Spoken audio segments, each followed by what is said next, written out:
તો આપણે બધા હવે આવી ગયા છીએ આપણી વાડીએ। આ છે આપણી વાડી,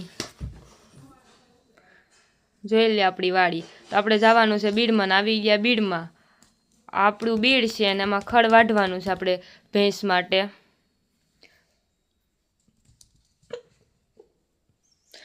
બીડમાં આપણે બધા આવી ગયા છે ખડ વાઢવા।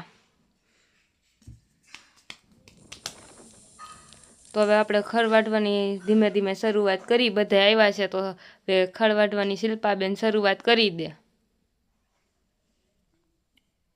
એ શિલ્પાબેન વાઢવા માંડ્યા છે હવે ખડ।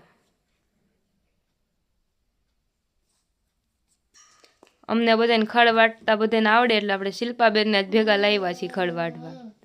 એને જૂની પદ્ધતિથી પૂળો બાંધતા આવડે છે, તે બાંધવા માંડ્યા પૂળો।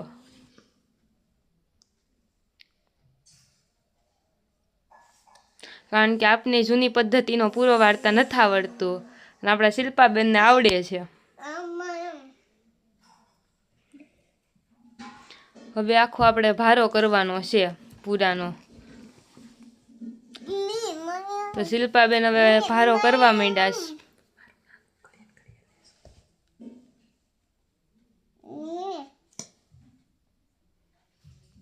હવે ભારો તૈયાર થવાનો છે, તૈયાર થઈ ગયો। હવે દિવ્યાંગભાઈ ચડાવી દે ભારો, એટલે હાલવાની શરૂઆત કરી દઈએ। વરસાદનું થોડુંક અંધારું હતું એટલે આપણે વરસાદ આવવાનો હતો, ગારો હતો, આપણે ગારામાં ગયા હતા નિરણ વાઢવા। કારણ કે ભેંસને નિરણ વગર ન ચાલે, થોડુંક પવનની તકલીફ હતી એટલે ભારો ઉપાડવામાં તકલીફ થતી હતી।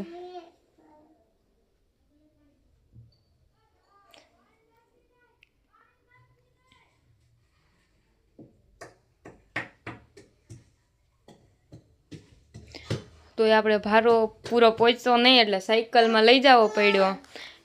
કારણ કે આપણી વાડી હતી દૂર ને આપણે બીડ છે વાડીથી ઘણું બધું દૂર, એટલે આપણે બીડમાં વાઢવા ગયા હતા એટલે સાયકલમાં આવવું પડ્યું। તો હવે વાડીએ પહોંચવા દેવા, વાડીએ